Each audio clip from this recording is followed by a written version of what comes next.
recording part. Okay, cool. Now we're recording. All right. Sick. I'm glad we got this to work.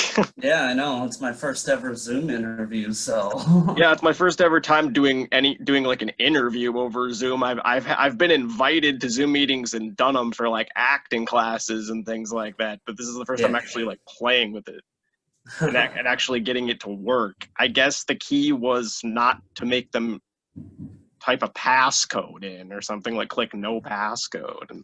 Yeah.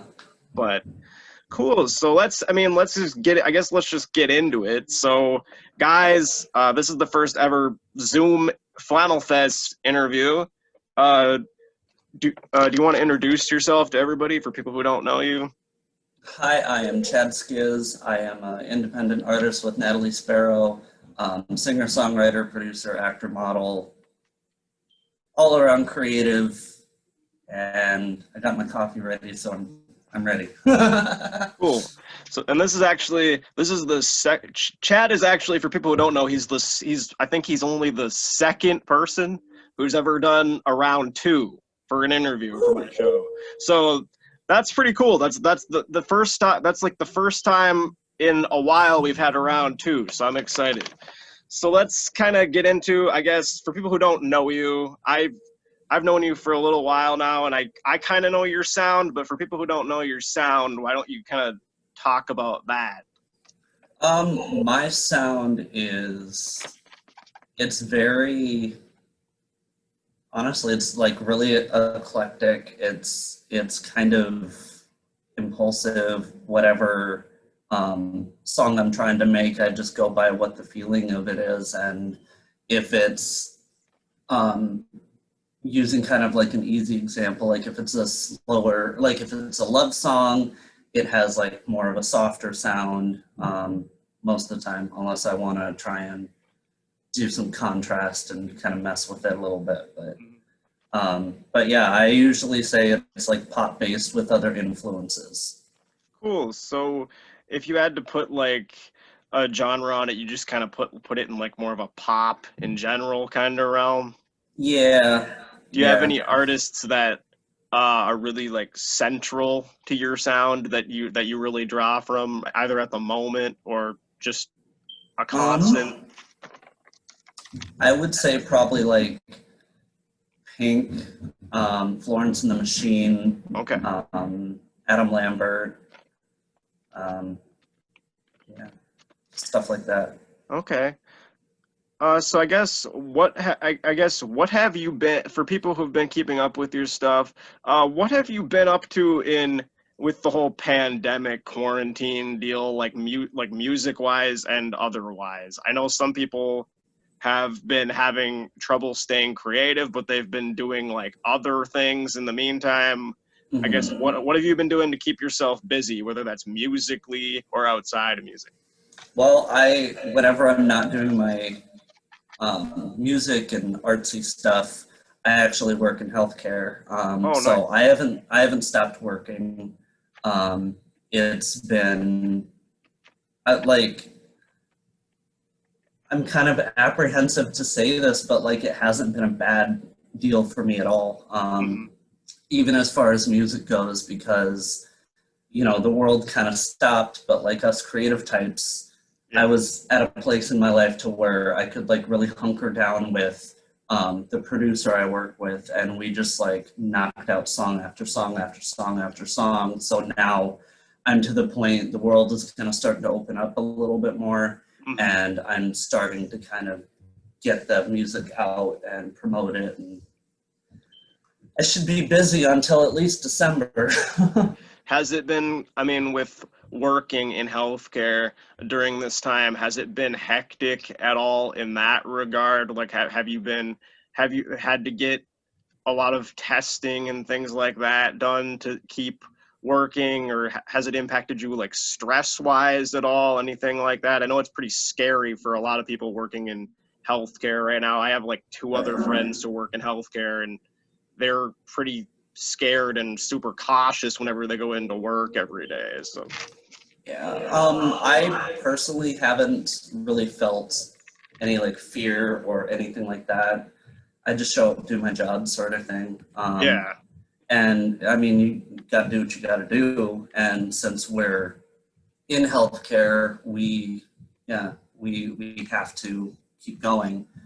We get tested once a week, and yeah, it's been all right. Songwriting wise, has the pandemic impacted you creatively in that way? Like, have there been days? I know a lot of people are like, you know, I've listened to a lot of people talk about the pandemic and how they're you know, doing creatively, and some of them are like, well, I haven't been motivated to do, whether if it's acting, like I haven't been motivated to submit auditions lately, or I haven't been motivated to write music because I've been in such a funk since the quarantine. Have you noticed like anything with songwriting where you're like, I don't feel like writing today, or anything like that? I haven't really been writing lately, but that's mainly because I've been focusing on kind of taking care of the songs that I have. Right. So thankfully, I don't know. Yeah. But I mean, as far as like creative stifling and all that, I don't feel that I have been, because I still come up with ideas for whether it be music videos or stuff like that. I feel like probably the worst part with the pandemic and creative worlds clashing, a lot of people are apprehensive to do things. I mean, rightfully so. But yeah, hopefully, since the world's kind of starting to open up and, you know, abide by the guidelines and stuff like that, we can start living our lives again. Yeah. Did you experience any difficulty with recording your album? Did you travel to you said the cities to record your recent album? Was that? Yep. Did you have any difficulty as far as social distancing and all that stuff with album recording? Because I know a lot of studios, some of them have shut down, some of them are implementing social distancing guidelines. Did you have like a pretty safe and easy time with recording with that? Actually, yeah. My producer's wife actually works in healthcare, so we're kind of in the same boat of like, we Okay. know how to take care of each other, and like it was a pretty safe environment. Yeah. So thankfully, yeah, it hasn't been too crazy. Have you, since the world is opening up a little bit, have you started looking into doing some more gigs of that nature? Or I know you said you played like your last time we talked, you had played your album release show not too long before that for Daybreak. Have you looked into doing? Have like people been either reaching out to you, or have you reached out to other places regarding like playing some more places? I know some of my friends are doing like smaller like coffee shop gigs now, and think people are starting to play places. Is that something you're looking into? I'm starting to, yeah. I actually went out last night, and it was open mic night, and just to kind of see what the environment was, as far as artists doing what they do and how they kind of take care of themselves and others, and how that whole thing works. And I think that hopefully pretty soon, as soon as I get like a guitar player or something back on my team, we could start doing gigs and stuff like that. Yeah. So I guess as far as that gigging goes, are you looking to kind of like start out in the Fargo area, or do you have some contact at some places in Minneapolis that you want to tackle? Like where are you thinking about like being your first like kind of big gigging spot, if you know at the moment? I feel like I will, just purely because it's easier, probably start in the Fargo area. Yep. I'm kind of looking at a couple other places elsewhere, but just to kind of get started, especially with everything going on, I think Fargo is like the best bet for now.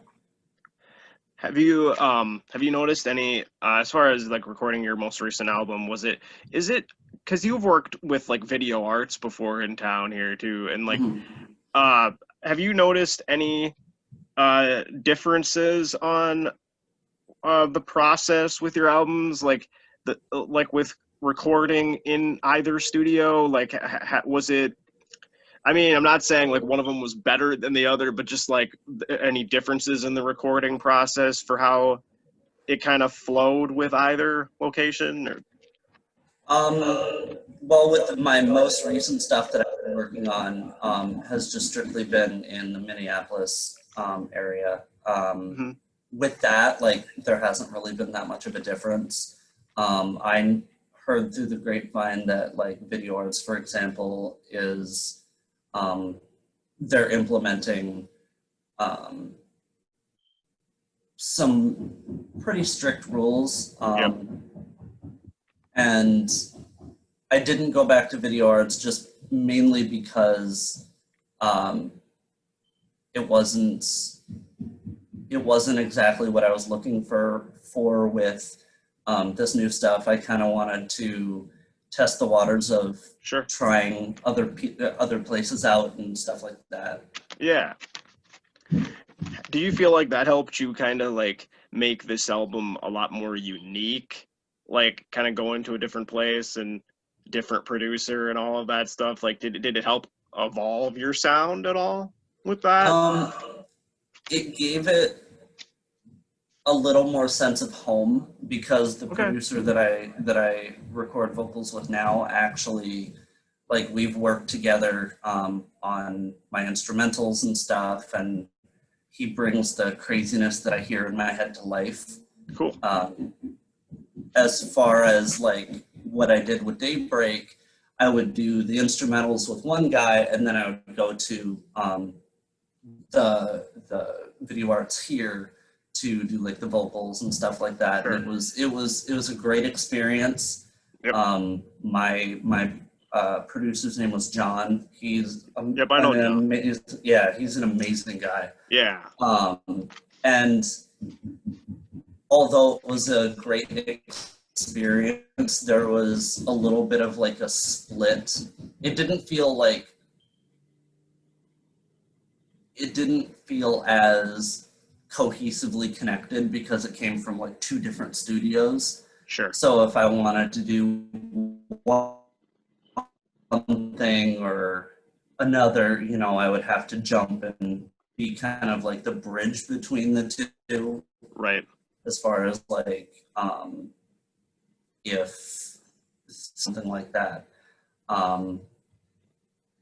With the studio in the Minneapolis area, it's kind of straight from the horse's mouth sort of thing. It's kind of home because that's where it came from. Yeah. So did you with the twin? I guess going to the Twin Cities to record this recent album, how did you did you travel like from Fargo every time you recorded, or were there periods of time where you'd be staying in the Twin Cities in between times? No, it was pretty much just a flying trip there, flying trip back. Okay.